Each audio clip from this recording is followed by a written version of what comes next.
Sveiki, mėly žiūrovai ir klausytojai. Sakau žiūrovai, nes taip pat ketinu parodyti ir iliustracijų, paveikslėlių, kalbėdama apie dorybės šitą temą, bet tik ne vien tam, kad būtų įdomiau ir smagiau žiūrėti, bet jūs turbūt pastebėjot, kad paveikslėliai padeda prisiminti informaciją. Tai va, tai čia yra dar ir ta funkcija padėti mums įsidėmėti tai, apie ką čia eina kalba, nes temos tikrai labai svarbios ir esu labai dėkinga krikščionių profsąjungoms, kad pakvietė tą temą pakalbėti ir kad bus įrašai, kuriuos bet kada galima pasižiūrėti. Jeigu kažkas sudomina informacija arba citata, kuri yra užrašyta ekrane, galima sustabdyti, sugrįžti, pasižiūrėti. Tai yra tikrai didelė dovana turėti YouTube'ės kanale šitos filmukus. Tai šiandien kalbėsime apie tikėjimo dorybę. Tai čia pavadinau ant ko stovime. Ir iš tiesų klausimas yra teisingas, nes visi ant kažko stovime. Nes galbūt jūs irgi esate sutikę žmonių, kurie sako, aš nieko netikiu. Tai iš tiesų, čia kaip sakė, dabar galvoju, man atrodo, Peteris Kryftas yra pasakęs, kad neturėti filosofijos yra pati blogiausia filosofija. Nes jūs tiesiog turite kažkokius įsitikinimus, bet nežinote, kuo tikite. Ir tai nėra gerai. Nei jums, nei tiems, kurie yra šalia jūsų. Tai va, tai čia galbūt neprašau, kad patikėtumėte tuo, apie ką aš kalbėsiu, bet pagalvotumėte, ant ko stovite. Tai dabar ant ko stovime mes krikščionys, arba bent jau turėtume stovėti. Tai čia, jeigu labai trumpai, tai dar noriu priminti, kad dorybės yra, tas klasikinis rinkinys, jos yra 7. Ir kad iš tų 7 dorybių apie 4 jau yra filmukai sukurti anksčiau, 4 pagrindinės dorybės, tai čia toks gražus paveikslas, jis yra Stepono dominikonų vienuolyne Salamankoj. Ir šita freska yra tapyta tais laikais, kai labai mėgdavo žmonės alegorijas. Tai reiškia, pavyzdžiui, atitrauktas savokas vaizduoti kaip asmenis. Tai čia mes matome bažnyčios vežimą. Pati bažnyčia, matot, su monstrancija rankoje sėdi vežime. Šventas Tomas Akvinietis ten šalia jos su knyga, aišku, čia mokytojas, jis mokina. Bet čia yra tame vežime, kas yra labai svarbu, yra labai svarbios dorybės. Ir matot, centre yra 4, čia kur apibrėžta dabar, yra 4 pagrindinės dorybės. Tai yra protingumas, teisingumas, tvirtybė ir susivaldymas. Ir kas yra įdomu, yra dar 3 teologinės dorybės ir matot, vadžias, vežimo vadžias laiko būtent jos. Tai iš šitų 3 šiandien kalbėsime apie tikėjimą. Bet dabar dar truputėlį prisimenant visą tą rinkinį, visas 7 dorybės, kam jos yra reikalingos. Čia gal šiek tiek pasikartosiu, bet kartojimas yra mokslų motina. Tai nieko baisaus. Tai čia, kaip sakė meistras Ekhartas, jis gyveno Vokietijoje, čia dar iki visų renesansų, čia buvo tie tamsieji juodieji viduramžiai. Tai jis pasakė svarbų dalyką, kad žmogus turėtų galvoti ne apie tai, ką turi daryti, bet kas jis turi būti. Nes čia yra įdomus dalykas. Pavyzdžiui, gyvūnas iš karto gimsta būdamas tuo, kas jis yra. Šuo gimsta būdamas šunimi. Žolė negali būti nežoliška. Trikampis negali būti netrikampiškas. Jeigu jis turi 4 kampus, tai jau yra 4-kampis. Viskas, kita kategorija. Bet žmogus gali būti nežmogiškas. Žmogus gali būti nežmoniškas. Mes netgi žodį turim. Tai reiškia, tapti žmogumi yra užduotis. Žmogus gimsta kaip projektas ir jisai turi save įgyvendinti. Ir dabar dorybės yra tokie kaip riboženkliai, kaip kriterijai, kurie mums padeda tapti žmonėmis. Ne tik geresniais žmonėmis, tiesiog žmonėmis. Tai čia vėlgi moralės siekis nubrėžti maršrutą, kaip iš konkrečios kiekvieno žmogaus tikrovės šitą tikslą pasiekti. Tai dabar krikščionims tikslas yra dar didesnis, nes krikščioniui elgsenos modelis yra Kristus. Jis nėra tik tai mokytojas, kuris sako, kaip reikia gyventi. Jis rodo, kaip reikia gyventi. Dar blogiau. Jeigu jūs pasižiūrėsit į Mato Evangeliją, jūs pamatysite, ką jis mums liepia. Būkite tokie tobuli, kaip jūsų dangiškasis tėvas yra tobulas. Matot, kaip aukštai užkelia kartelę iki pat dangaus. kaip jūsų dangiškasis tėvas yra tobulas. Bet sudėvėti nėra paprasta. Ir va tada į pagalbą mes kviečiamės dorybės. Tai mokymas apie dorybės yra tokia labai koncentruota išmintis, kuri mus mokina, mūsų prosenelių sukaupta išmintis per tūkstantmečius, ką reikia stengtis daryti, kad taptum žmogumi, žmogišku žmogumi, dar daugiau, artimu Kristui, kuo artimesniu Kristui, ar ne, kuo arčiau prieiti prie modelio, kuo labiau supanašėti. Ir pavyzdžiui, šventas Tomas Akvinietis yra apibrėžęs tas dorybės, jau tas, apie kurias kalbėjom ir kurias dar nekalbėjom. Koks yra krikščionis? Čia būtent pagal dorybės. Jis yra protingas. Tai reiškia, neleidžia tikrovę aptemdyti valios bangavimui. Visi turbūt žinot, kai banguoja valia. Šiandien aš ant bangos, man viskas atrodo paprasta, aš darau viską, aš optimistas, man viskas sekasi ir tuomet atrodo jūra iki kelių. Bet būna akimirkų, kai nukrentam nuo bangos, tada visi atrodo blogi, visus norisi kritikuoti, pasaulis blogas, ateities nėra. Tai tada ateina protingumas, tada vietoj valios įsijungia šitas organas ir mums padeda išlyginti, padeda pastebėti atsargiai, dabar tu esi ne ant bangos, nedaryk blogų sprendimų, arba atsargiai, esi ant bangos. Neužsimok per daug, nes kada nors ateis momentas, kai tu vėl būsi nukritęs nuo bangos, ar ne? Bangavimas. Krikščionis yra teisingas, tai yra pajėgia gyventi tiesoje savo artimo atžvilgiu. Nėra paprasta būti teisingam su artimu, nes artimas kartais būna labai, labai nepatogus. Ir pavyzdžiui, kai mes galvojam, kad turim kažkokias teisės, ateina va tas artimas ir sako, ne, tavo pievutė yra tik tai iki šitos tvoros, čia yra mano pievutė. Ar ne? Tai va tas gyvenimas tiesoje ir suvokti iš tiesų, kokia mano pareiga yra artimui ir kokia jo pareiga man, čia yra didelis dalykas. Va pagal tą teisingumą ne tik tai jį suvokti, nes mums protas tą sako, bet pagal jį ir gyventi. Krikščionis yra tvirtas. Tai yra pasiryžęs aukotis, siekdamas įgyvendyti teisingumą. Ne visada paprasta pripažinti ir gyventi su tuo, reiškia, su ta tvora, kur jau kaimyno pievutė prasideda. Arba tai, ką aš jam turiu duoti. Bet to, jeigu pasižiūrėsit filmuką apie teisingumą, matysit, kad krikščionis yra skolingas artimui daug daugiau negu paprastas žmogus, pavadinkim taip. Netgi pakelti tą kaimyną iki savo lygio. Bet čia pasižiūrėsit tą filmuką, jis jau yra. Susivaldęs, tai yra neleidžia savo godumui veikti netvarkingai. Filmuke apie susivaldymą irgi kalbėjau, kad mes esam natūraliai godūs, nes mums, norint išgyventi, mums yra reikalingas išorinis pasaulis. Mums reikia paprasčiausiai bambagyslė su pasauliu, oro, kuriuo kvėpuoju, žemės, ant kurios stoviu, šilumos, maisto. Tiesiog, kad išgyventume, mums viso to reikia ir mes to godimės. Tai dabar suvaldyti, kad mes neišsižiotumėm ir neapžiotumėm per daug, mes turime šitą dalyką užsidėti, šitą apynasrį mes turime užsidėti savo iš vidaus. Susivaldymo dorybė. Tai čia yra pagrindinės dorybės. Ir mes šitam paveikslėlį jas matėm, filmukos jūs matysit, kad aš jas mėgstu naudoti. Tai dabar atėjo eilė pakalbėti apie pagrindinės, ką tik pasakiau, apie jas jau kalbėjom. Bet dabar atėjo laikas pakalbėti apie dieviškasias dorybės, apie ką dar nebuvo kalbėta. Tai dabar tos dieviškosios dorybės yra va šitos trys, tai yra tikėjimas, viltis ir meilė. Tai dabar koks yra krikščionis pagal šventąjį Tomą Akvinietį? Tikėjimu pažįsta vienatinio trejybinio Dievo tikrovę. Kitaip tariant, žino tai, ko savo protų neprieitų sužinoti. Ar ne? Kodėl jos vadinasi dieviškosios dorybės? Nes mes patys savo jėgomis iki jų prieiti negalim. Jos visada yra dovana. Mes jas turime gauti. O tada, kai gaunam dovaną ir išvyniojam, va tada mes pamatom, kad tai yra tikra. Ne tai, kad ten ateina iš šalies kažkoks dirbtinis priedėlis, ar ne?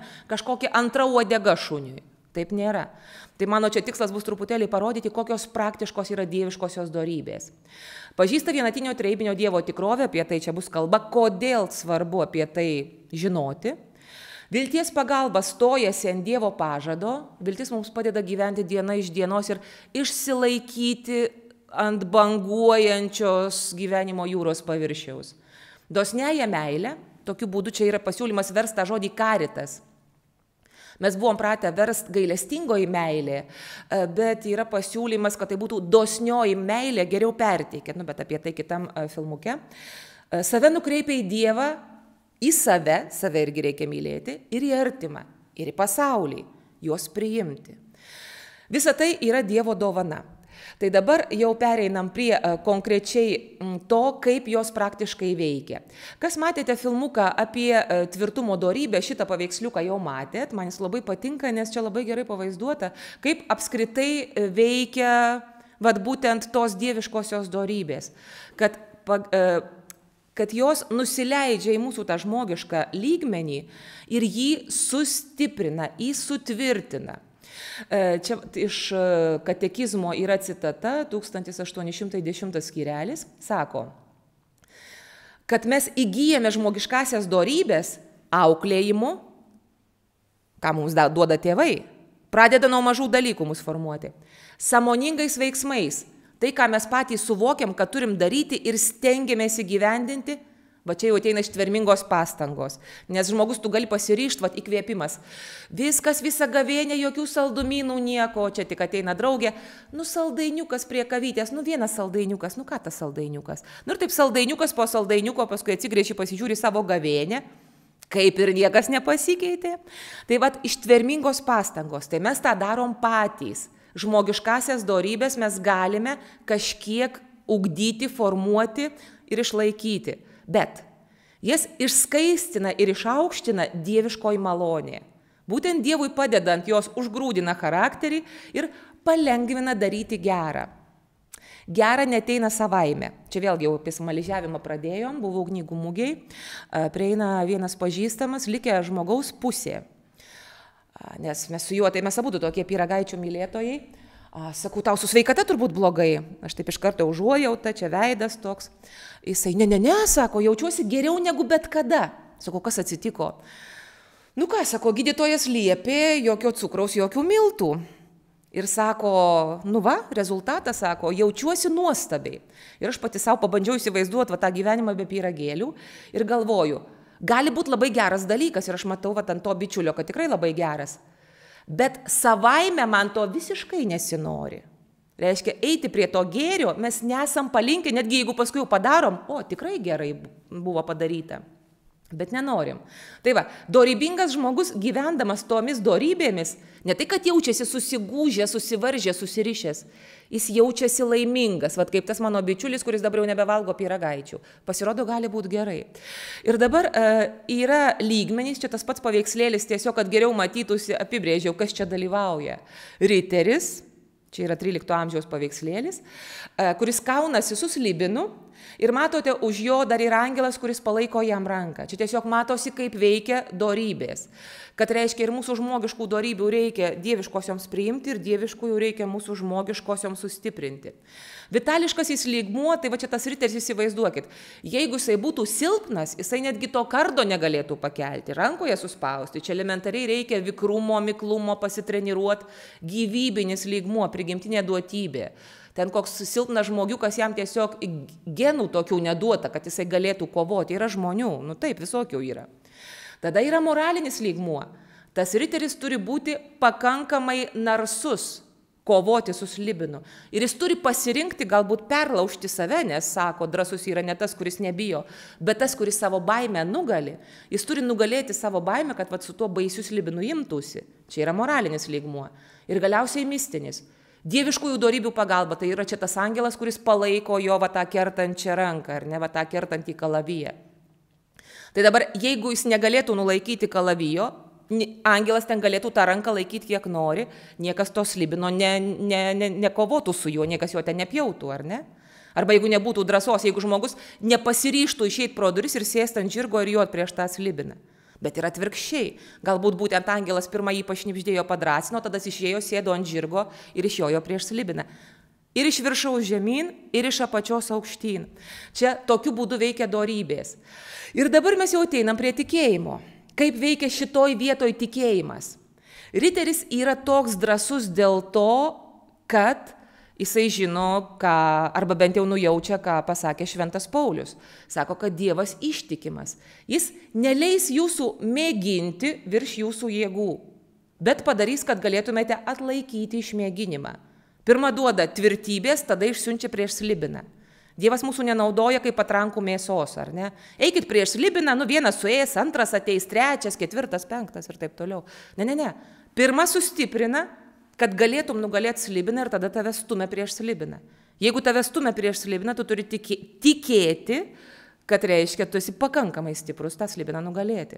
Tai va čia jau iš Piperio yra knygos, kuri ruošiama spaudai. Tvirtam būti reiškia ir tikėtis pergalės. Be šios vilties tvirtumas neįmanomas. Ir va čia mes matom, kad dieviškosios dorybės yra labai praktiškos.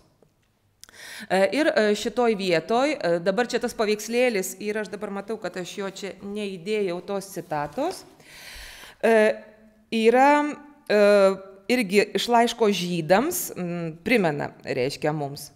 Ką dar pasakyti? Man neužtektų laiko, jeigu imčiau pasakoti apie Gedeoną, Baraką, Samsoną, Jeftę, Dovydą, Samuelį ir pranašus.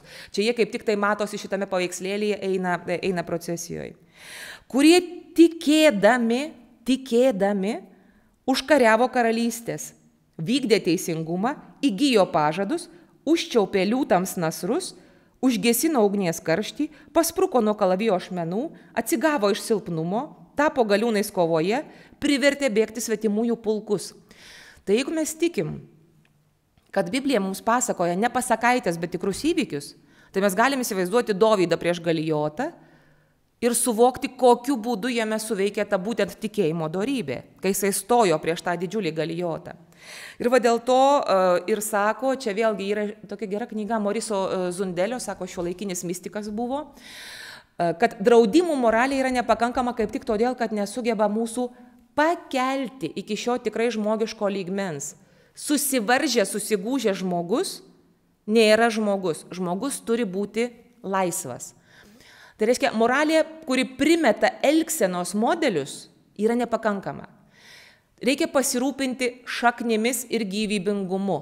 Reikia įkvėpti, reikia parodyti gerą tikslą. Tokį tikslą, kad tu sėstum ant žirgo, imtum kalaviją ir jotum prieš slibiną. Tai vat ir sako apaštalas Paulius, kalbėdamas apie ištvirkavimą ir ragindamas jo vengti, jisai nesako, viskas apsimarinam, jūs čia bjaurūs tokie, anokie, ne. Jisai sako, jūsų kūnas yra šventosios dvasios šventovė. Ir tada žmogus pagalvoja, jeigu šventovė, tai gal tada aš to nedarysiu, ar ne? Apie mūsų kilnumą primena. Čia ateina tos būtent dieviškosios dorybės. Ir jos padeda labai konkrečiai 3 sielos galioms. Tikėjimas apšviečia protą, nurodo teisingą vertybių hierarchiją, nurodo man tikslą.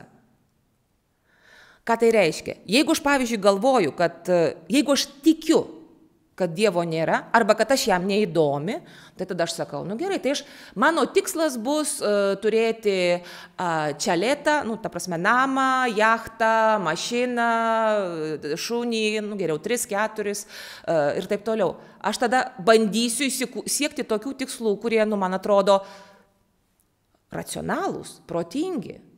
Bet jeigu tu tiki, kad pasaulis yra Dievo sukurtas ir kad tikslas Dievo nurodytas yra teisingas, kad būtent to tikslo reikia siekti, tu gyvensi kitaip. Tikėjimas apšviečia protą, bet apšviečia ir teisingą elgesio idealą. Pasirinkti priemonės padeda. Pamenat, kur sakiau apie tą patrankų mėsą, ar ne? Reiškia, jeigu aš tikiu, kad teisingas buvo Makiavelio mokymas, tai tada kaip aš elgsiuos? Mano tikslas gauti kuo daugiau valdžios, nes valdžia suteikia laimę, nes valdyti kitus žmonės yra nuostabu, labai malonu.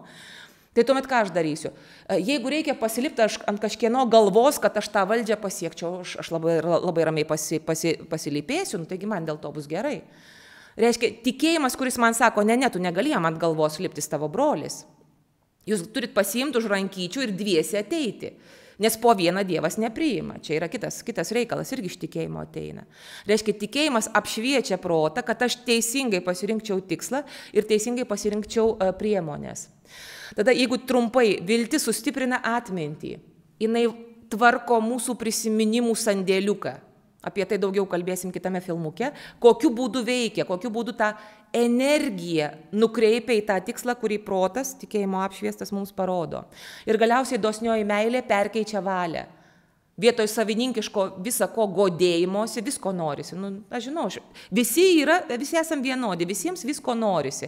Ypač jeigu kaimynas kažką geresnio turi, tai tuomet jau labai norisi. Jeigu ten kažkas anapus vandenino turi tiek to, bet jeigu kaimynas nukreipia į atsivėrimą kitiems ir kitam, tą priėmimą. Ir tai tokia įdomi smulkmenėlė, šitas paveiksliukas teologinės dorybės, kaip tik vaizduojamos, 1863 metais pieštas. Šitas paveikslas, tai iš tiesų teologiškai jis nėra teisingas. Nes mes žinom iš katekizmo, kad iš visų trijų didžiausia yra meilė. Mažiausias yra tikėjimas, bet čia matot, kad pačiame centre sėdi su taure rankoje, reiškia mišių taure ta ponė, čia yra tikėjimas, jinai tiesiog dominuoja. Tai dabar tame amžiuje, kai jisai piešė, kai buvo tas proto didysis viešpatavimas, ar ne, 19 amžius, proto idealai dar nebuvo pamiršti, matosi, kad tam dailininkui atrodė svarbiausias tikėjimas. Nu, ten kažkur tai dosnioji meilė, ten vaikeliuką kažkur supuoja, viltis iš viso kažkur nusigręžus, ten su gėlyte rankoj, silpnos tos dorybės.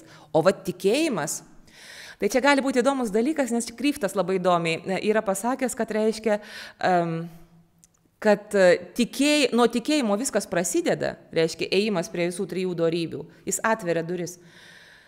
Bet kai mes prarandame dieviškasias dorybės, tai pirmiausiai prarandame meilę, po to prarandame viltį, o po to paskiausiai prarandamas tikėjimas. Kai mes įgyjame, yra atvirkščiai. Tai čia reiškia, žmogus turbūt jau visą kitą tiek prarasta, kad jam jau atrodo net nebesvarbu. Nu dar truputukas tikėjimo likęs ir jis įsikimba. Čia yra 19 amžiaus problema. Tai dabar apie protingus dalykus, kuriuos kalba katekizmas. Čia mes turim paveikslėlyje, kaip atrodo, kaip vaizduojama ta alegorija tikėjimo dorybė, kas tai yra. Kad tikėjimas yra dieviškoji dorybė, kurios dėka tikime į Dievą ir visą, ką jis mums yra apreiškęs. Dėl to knyga rankoje, Biblija. Nes apie Dievą savo protų, ką mes galim prieiti. Jeigu jis kažką pats norės mums pasakyti, tai jis pasakys ir tada mes tikime. Nes savo protų jis mums yra per daug didelis. Dievas čia netelpa. Čia Dievas netelpa. Apreiškia, mes juo patikime. Ir ką šventoji bažnyčia teikia mums tikėti. Nes reiškia, bažnyčia paaiškina. Matot, viršuje, virš galvos yra bažnyčios toks kaip pastatas pavaizduotas. Bažnyčia mums teikia tikėti, nes Dievas yra pati tiesa. Tai čia irgi pasižiūri, paskaitai, paskui atsigrėži į pasaulį ir sakai, taip, pasirodo, kad taip ir yra. Ir dabar tikėjimas, čia jau dabar iš laiško Žydams, tikėjimas laiduoja mums tai, ko vilėmės, įrodo tikrovę, kurios nematome. Tikėjimu suvokiame, kad pasauliai buvo sukurti Dievo žodžiu. Būtent iš neregimybės atsirado regima. Kaip nekeista, tikėjimo dorybė, tikėjimas stovi ant žemės abiem kojom. Tiesiog tai yra tokia žemė, kurios savo protų mes nesugebam pamatyti. Nes mūsų matymas yra labai ribotas. Ar ne? Yragi ten visokiausi žaidimai, kur optinė apgaulė, ar ne, tau atrodo, kad tu ten stovi ant tvirto pagrindo, o iš tikrųjų atrodo slysta žemė iš po kojų. Yra tokių dalykų. Ar ne? Iš tiesų stovi ant tvirtos žemės, tau atrodo, kad ne. Tiesa, šitą progresinius sakinius, kai pasidariau, tai irgi čia kam jau tos problemos arba džiaugsmai prasideda. Tai pirmas perspėjimas būna progresiniai akiniai, kas yra, kai reiškia vienuose akiniuose, kai tu nebematai nei toli, nei arti. Bet kadangi tau reikia žiūrėti toli ir tau reikia žiūrėti arti, tai tau padalina akinius. Viršui, kai tu pakeli akis, tu matai toli, o reiškia čia apačioj, tu matai arti. Pirmas perspėjimas - atsargiai lipkit laiptais. Pasitreniruokit. Tai reiškia, tai, ką aš matau, staiga aš matau, kad laiptas kažkur toli, aš bandau ant jo stotis, ten laipto nėra, ar ne? Pasitreniruoti. Tai, ką mes matom, nebūtinai yra tiesa. Bet kai mes pabandom lipti ir užčiuopiam, mes išmokstam matyti. Tai va, šia prasme tas mūsų regėjimo pataisymas, tikėjimas, mums atskleidžia tiesą. Jis neiškreipia mūsų regėjimo, jis jį papildo ir pataiso. Bet pirmiausiai reikia išbandyti. Tikėjimu suvokiame, kad pasauliai buvo sukurti Dievo žodžiu, suvokiame, kad tai veikia. Ir galiausiai įrodo tikrovę, matot, žvakė, šviesa rankose. Be tikėjimo neįmanoma patikti Dievui. Kodėl neįmanoma? Mes tiesiog pasineitumėm. Kas artinasi prie Dievo, tam būtina tikėti, kad Dievas yra. Nes tu eini kažkokį tikslą, jis egzistuoja. Ir kad jo ieškantiems atsilygina. Nes jeigu jis tiesiog yra ir aš jam neįdomi, aš prie jo neisiu. Aš noriu kažkokią premiją gauti už tą, reiškia, pasiryžimą, kad aš prie jo einu. Ta duoda tikėjimas. Parodo tikslą ir tikina, kad verta prie jo eiti. Dabar tikėjimo veiksmas. Čia yra vaizduojama nuostabi scena, kuri, manau, kad tikrai labai atspindi, ką reiškia tikėti. Pamenat, kai apaštalai plaukė, reiškia čia Evangelijoje, plaukė naktį audringoje jūroje, Jėzus buvo likęs krante ir staiga ateina jis pas juos per vandenį ir sako Petrui, ateik pas mane, o visi galvoja, kad ten šmėkla. Ir tada Petras lipa per laivelio tą kraštą ir eina vandeniu. Ir paskui ateina tas momentas, kai jisai suabejoja ir pradeda skęsti. Ir tada Jėzus jam sako, mažatiki, ko suabejojai. Tai čia iš tiesų ir yra tas tikėjimo palyginimas, iš tiesų, ką reiškia tikėti. Čia tos citatos yra iš teksto Kelionės žurnale, Adrien von Speyer, tai yra buvo teologo Urso von Baltasaro bičiulė, sirgusi baise, nepagydoma liga, pasakius nuostabių dalykų apie tikėjimą. Sako, tikėjime žmogus turi pavesti savo gyvenimą tiesai, kurią jis priima iš Dievo. Šventumo šaknis yra paklusnumas. Tikėjimo organas yra ausys, ne akys, bet ausys. Reiškia, tikėjimas yra visiškai aklas, nes savo gilumoje žino, kad vien žmogiškomis jėgomis čia nėra ko pamatyti. Ką tai reiškia? Jūs įsivaizduokite, audringa jūra, naktis, aš nežinau, ar jums teko būti mažam laivelį, audringame vandenyje labai tamsią naktį. Man tik teko plaukti iš Klaipėdos į Kylį sausio mėnesį, bet ten milžiniškas laivas. Ir tai išeini naktį, pasižiūri per bortą, šiurpas nuėjo per nugarą, aš ten vėl į kajutę greitai, nes buvo labai nemalonu. Tai dabar įsivaizduokit, visiškai tamsu, elektros tais laikais nebūdavo, laivas neapšviestas, kažkas ateina bangomis, apaštalai šaukia, ojojoj, šmėkla, o ta šmėkla sako, Petrai, ateik. O tie sako, neklausyk, čia yra kažkoks vaiduoklis, jis tave nori pradanginti. Ir žmogiškų protų. Kaip tau gali paliepti, tu dabar eik tuo vandeniu, tom audringom bangom. Naktį, tamsu, tu nematai. Tau sako, eik, tu žinai, kad tu vandeniu eiti negali. Aš nežinau kaip jūs, aš tai vandeniu nevaikštau. Petras turbūt irgi nevaikščiojo, o jam sako, ateik. Ir jis patiki, jis nemato, jis patiki, kad tai yra Jėzus, sako ateik, patiki ne tuo, ką Jėzus jam liepia, nes jisai žino, kad vandeniu vaikščioti negali. Jis patiki Jėzumi, kuris sako ateik, ir Petras lipa iš valties, kiek ten saugi, tai kitas klausimas, lipa iš valties ir eina vandeniu. Ir tik tai išlipęs jis pamato, kad vandeniu eiti jis gali. Bet jeigu jis nebūtų išlipęs iš valties, tai nei jisai, nei mes nežinotumėm, kad žmogus gali eiti vandeniu. Tai va ir sako Speyer, tikėti nereiškia artėti prie Dievo lėtai. Aš truputėlį čia pabandysiu pirmą ranką, ar tas vanduo laiko ar nelaiko, va tada lipsiu. Arba lipi, arba nelipi. Tikėti taip pat nereiškia po truputį atsiversti, mėginant priimti lengvesnius Kristaus žodžius, sunkiausius atidedant vėlesniam neapibrėžtam laikui. Tikėti tai išdrįsti viskam ir iškart, kaip Petras per valties kraštą. Ir tada vėlgi, kaip toliau sako Adrien von Speyer, reiškia, tu pajėgi eiti vandeniu, ne todėl, kad savo protu čia ką nors supranti, bet todėl, kad taip liepia Dievas. Ir aš gana tiesmukai juo pasitikiu ir nesvarstau, kiek pajėgsiu tai pasiekti. Jeigu jungčiau tuo momentu protą, sakyčiau, negali būti. Ar pakankamai didelis mano tikėjimas? Jisai sako, kelkis ir žmogus keliasi. Matot, kai čia yra antkapis 12 amžiaus paveikslėlyje dabar, prisikėlimo viltis, tai paprastai Dievo žodis vaizduojamas kaip ranka. Matot ranką? Jisai sako, kelkis ir žmogus keliasi. Matot, čia kaip šitam antkapį. Tai buvo anuomet taip yra ir šiandien. Dievo žodis pats savyje turi gyvybę ir jėgą. Ši jėga apsigyvena žmoguje kas kart, kai jis priima Dievo žodį tam, kad jam tarnautų, pats atsisakydamas vertinti, kiek jam tai įveikiama ar neįveikiama. Tai va, ir čia jau iš Izaijo knygos žodis išeinantis iš mano burnos, nesugrįž pas mane bergždžias, bet įvykdys, ko trokštų ir atliks, ko siųstas. Tai čia tikėjimo pavyzdžiai yra, tokių mes turim gerų, labai įdomių, čia yra katedros, mūsų Vilniaus katedros timpanas, virš kolonų, čia jeigu pakelsit galvą. Šiaip yra labai retas atvejis, kad Nojaus sceną vaizduotų, reiškia, katedrų timpanuose arba bažnyčių. Čia yra vaizduojamas jau padėkojimas, kai Nojų išgelbėjo po tvano, čia visa šeima dėkoja, stato aukurą už tą išgelbėjimą. Tai dabar čia vėlgi iš laiško žydams, kaip tik tai mums primena va tuos tikėjimo pavyzdžius. Šiaip galbūt Petrui buvo truputėlį lengviau dėl to, kad jis žinojo tuos pavyzdžius. Cituoju. Dėl tikėjimo gavęs apreiškimą apie tuo metu nematomus dalykus, Nojus su baime pasistatė arką savo šeimyną išgelbėti. Dabar ką tai reiškia? Įsivaizduokit, karšta vasara, vat kaip pernai buvo, ar ne? Nelyja 2 mėnesius, vat pernai nelyjo 2 mėnesius. Nežinau, nes tėtis sakė, labai agurkus reikėjo laistyti. Tai šitą, nelyja nei lašo, o jūsų išprotėjęs kaimynas už 300 km nuo jūros savo sode pradeda statyti milžinišką laivą. Sako, oi, čia bus toks dalykas, kad čia reikės to laivo. Ir jisai 40 metų stato tą laivą. Nu, tai jau po kokių 10 metų turbūt kaimynai liovėsi stebėtis. Bet po 40 metų atėjo potvinis ir Nojus išsigelbėjo.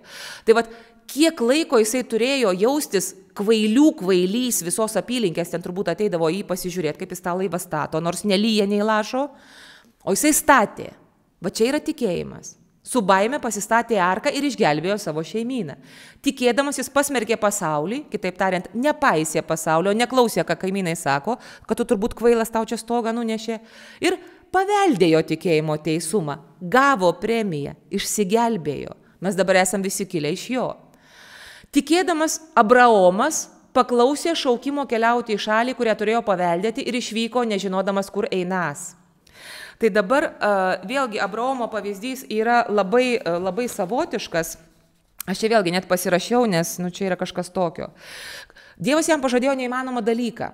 Reiškia, Abraomui buvo 75 metai, kai Dievas jam pirmą kartą pažadėjo palikuonį. Tai jau tau 75 metai, tau sako, turėsi sūnų, čia bus kaip žvaigždės danguje, gausybė ir taip toliau. Nu gerai, 75, nu gerai, patikėsim, nu gal dar čia gamta leis, gal pavyks. Metai eina, vaiko kaip nėra, taip nėra. Jisai sulaukė 86 ir jau galvoja, nu čia Dievas turbūt kažką nori, kad aš iniciatyvą parodyčiau. Atveda jam žmona tą vergę, reiškia, ir jisai susilaukė Išmaelio.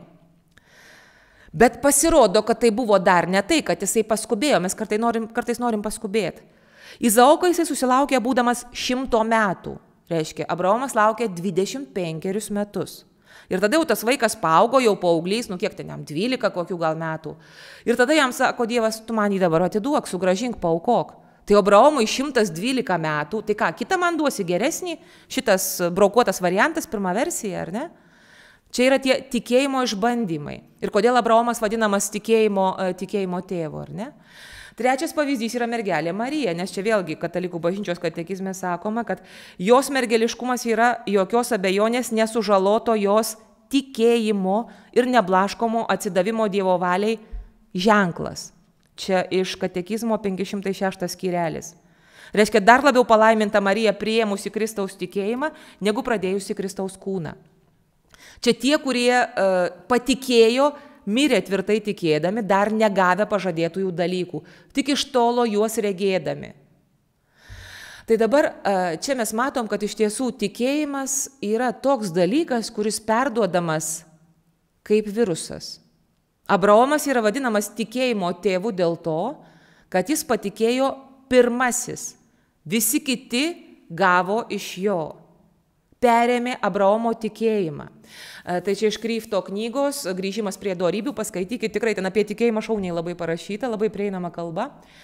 Tikėjimas, kai aš, sako taip, asmuo įsipareigoja. Ir va čia yra labai svarbu, nes mes kartais sumaišom. Mes tikime, Dievu, bet ne idėjomis apie Dievą.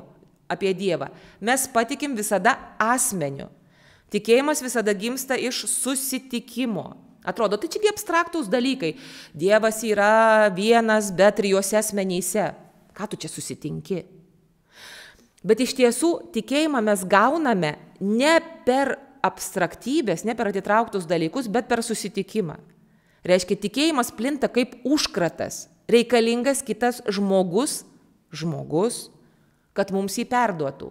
Nuo Abraomo eina tas virusas, ta viruso grandinėlė ir tas atnaujinimas ir tas toks naujos dieviškos jėgos įliejimas į tą grandinėlę, jis atėjo per Kristų, kuris atėjo kaip žmogus būtent dėl to, kad mus kaip žmonės užkrėstų tikėjimu.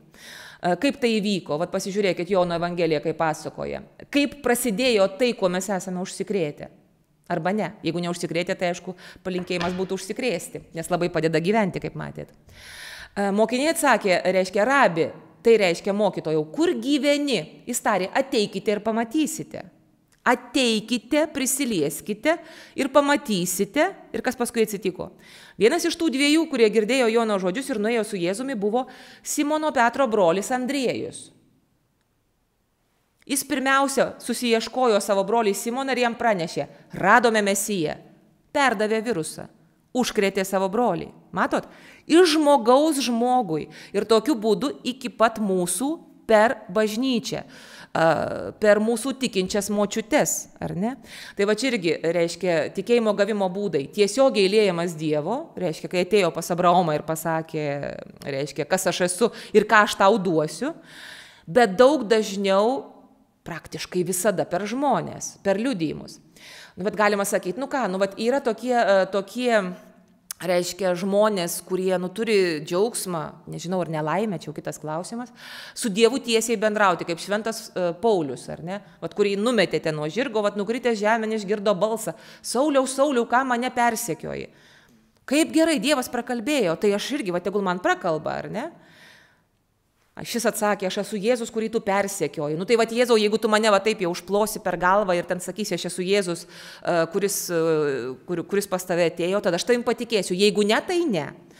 Bet iš tiesų ką pasakė, ar ne?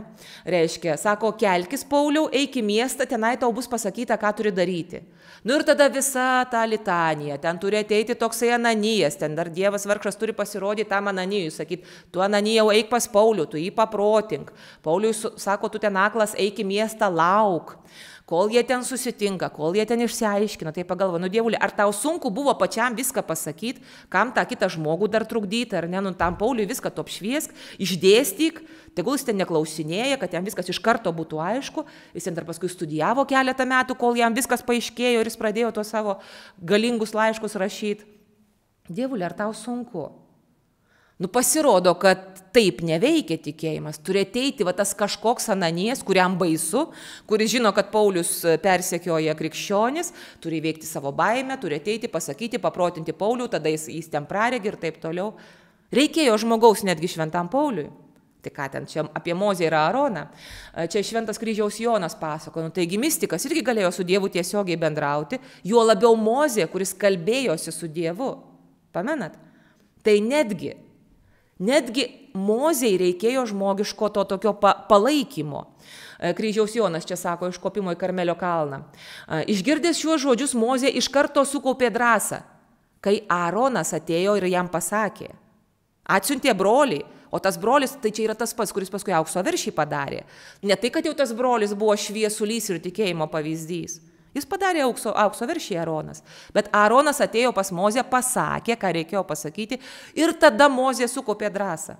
Nes nusižeminusi siela nedrįsta susidurti su Dievu viena ir negali būti visiškai patenkinta be žmogaus patarimo ir vadovavimo.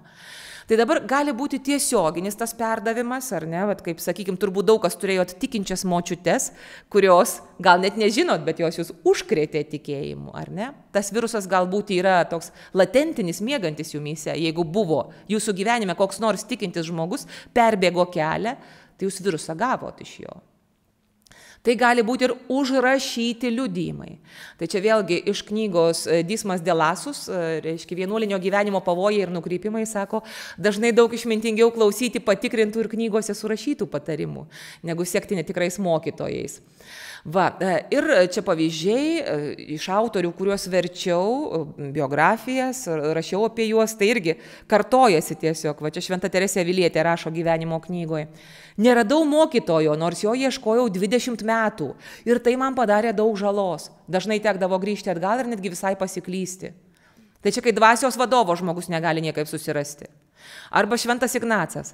Savo įpratimu vis ieškojo, tačiau negalėjo rasti žmonių, kurie jam būtų padėję, kiek jis norėjo. Tik tai Manresoje viena moteriškė, kuri sakė, kad meldžia Dievą, jog jam pasirodytų Jėzus Kristus. Tik jį vienintelė atrodė giliau pažįstanti Dievo dalykus.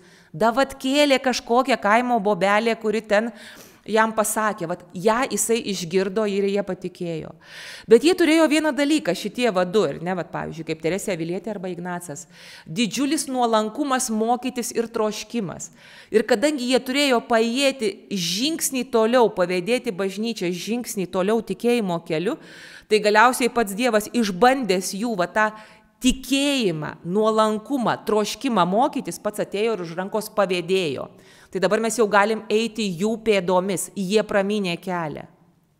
Bet tas nuolankumas turi būti. Ir va, tikėjimo priėmimas. Tai čia vėlgi Petras lipantis iš valties, kaip matot, yra vaizduojamas šitam 12 amžiaus kapitelyje. Reiškia, kaip jisai išlipęs iš valties ėmė eiti vandens paviršiumi. Ir čia iš Tomo Mertono dabar yra citata. Reiškia, nors šis valios veiksmas jam atrodo neįmanomas, išlipti per valties kraštą, patikėti, tegul jį atlieka. Jį atlikę supras, kad jis buvo įmanomas, kaip Petras. Tik išlipęs per valties kraštą pamatė, kad eiti vandeniu gali.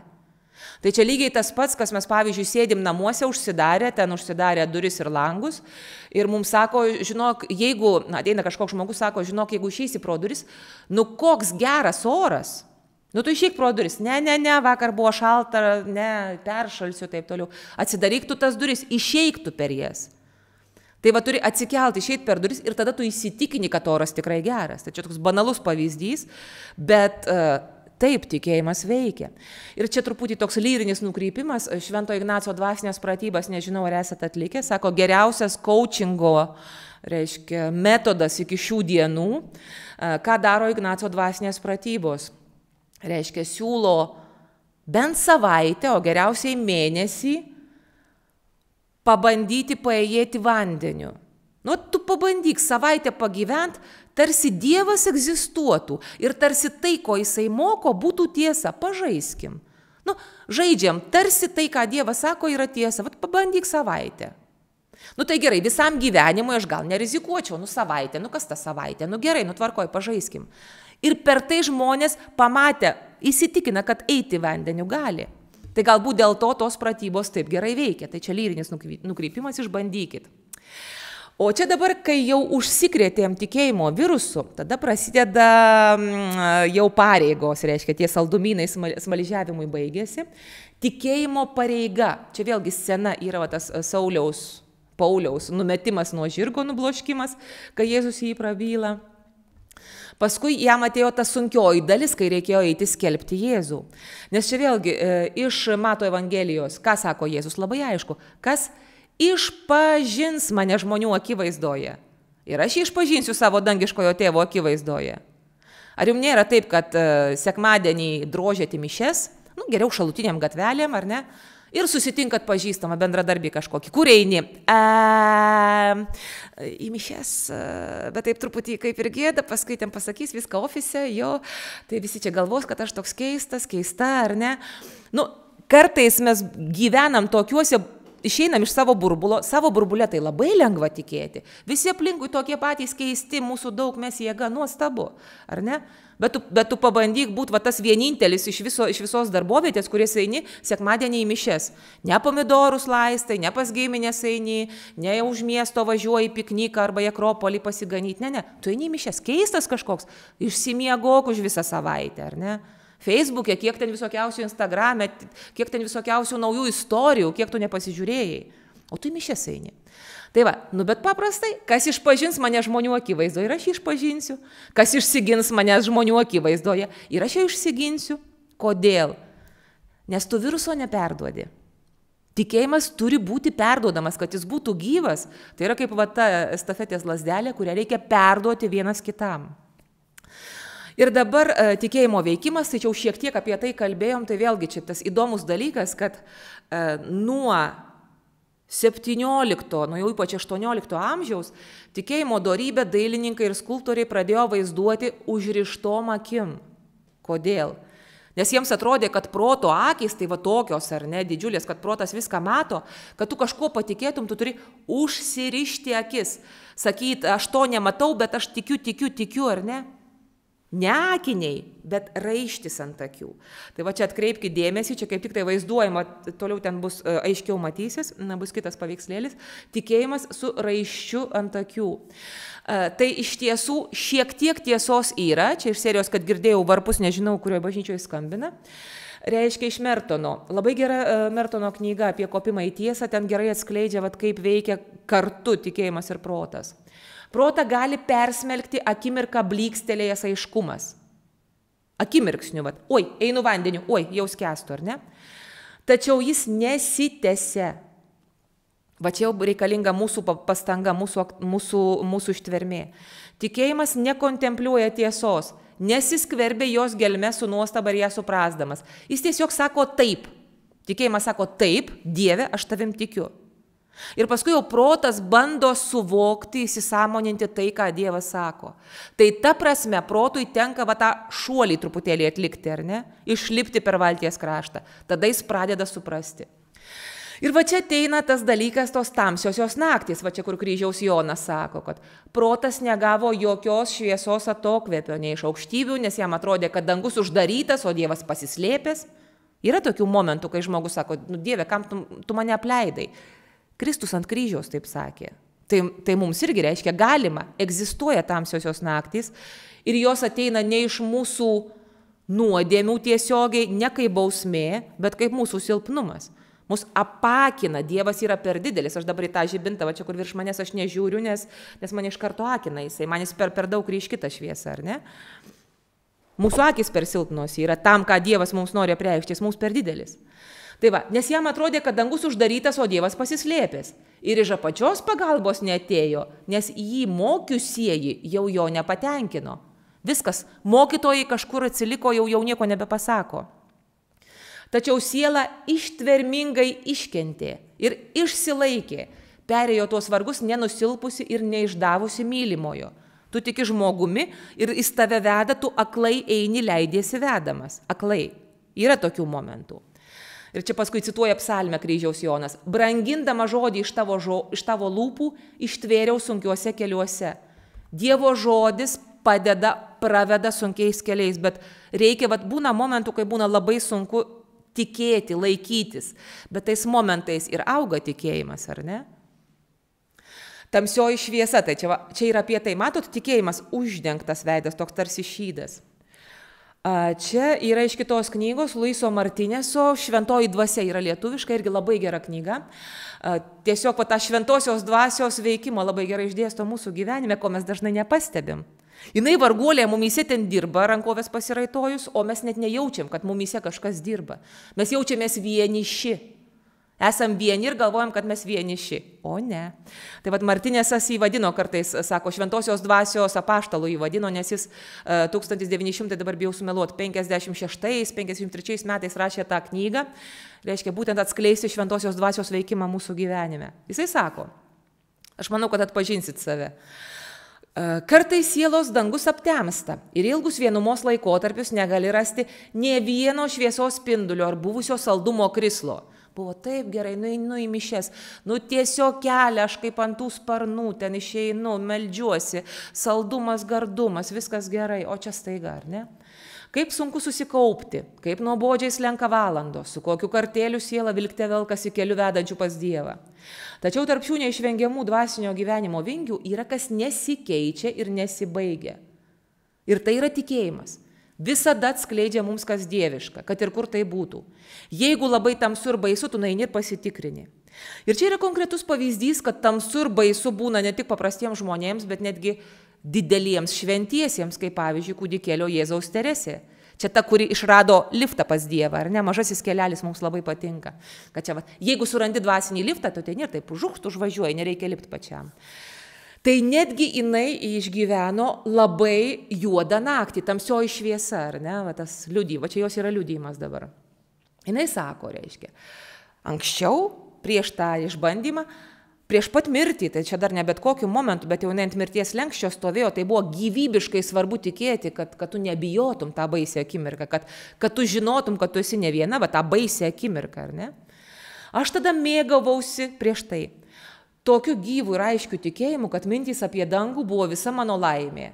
Man netilpo galvoje, kad gali būti žmonių neturinčių tikėjimo. Bet viešpats leido, kad mano siela užlietų tirščiausios tamsybės. Atitraukė dovaną arba pridengė dovaną, nes tikėjimas yra Dievo dovana. Gali būti, kad tu labai nori tikėti, bet tu negalėsi tikėti, nes Dievas tau tuo metu tos dovanos neduoda. Gal tu kaip vaikas dar savo kojytėm turi paėjėti, kol mama paims ir pradės nešti, ar ne? Užliejo tirščiausios tamsybės. Abejojau ne Dievo egzistavimu, bet anapusybę. Man atrodė, kad po mirties nieko nėra. Maniau, kad manęs laukia nebūties naktis. Tu visus savo 24 metus padovanojai, galima sakyti, Dievui, tikėjai, kad jisai yra, kad jis tau duos apdovanojimą, kad jis tau duos premiją ir dabar staiga tu jau turi eiti atsiimti tos premijos ir tau šauna į galvą mintis, o jeigu nėra tos jokios premijos, o gal aš čia kvailystę padariau didžiausią gyvenime, ar ne? Abejonės, liedavosi mano dvasion, tačiau aš nepasidaviau. Matot, va čia tai ištvermė yra. Manau, kad tuo laikotarpiu atlikau daugiau tikėjimo aktų negu per visą savo gyvenimą. Čia tas maždaug, man nesitiki, bet aš tikėsiu, bet aš tikiu. Ar ne, čia va tas yra momentas, tikėjimo aktas. Buvo tai baisu, kad net savo krauju užsirašiau visą kredo. Tikiu į Dievą Tėvą. Reiškia, įsidėjau tekstą ir įsidėjau į kišeninę evangeliją. Norėdama aiškiai parodyti viešpačiui, ne savo, bet viešpačiui, kad ir toliau tikiu į amžinąjį gyvenimą. Parodyti, kad tikiu, iš tikrųjų tai netikiu, bet taip noriu tikėti. Tai vėlgi galvoju, Teresėlė, ar tai yra paguodžianti malda? Aš žinau, kad Tėve mūsų mes meldžiamės, jau taip meldžiamės, už rankų susiimam, ten šalia kažkas stovi, ten taip gera, ir čia mes visi tos kasdienės duonos prašom ir atleidžiam, ir tai yra graži tokia kelianti malda, ar ne? Arba į mergelę Mariją, kad jinai pasitiktų tave mirties valandą. Tikiu į Dievą Tėvą, kaip paprastai, tikiu į Dievą Tėvą visagalį dangaus ir žemės sutvėrėją, oi palauk, tai čia ilgoji versija, tai dabar čia tas kitas yra. Mes visiškai nesuvokiam, kas yra ta malda.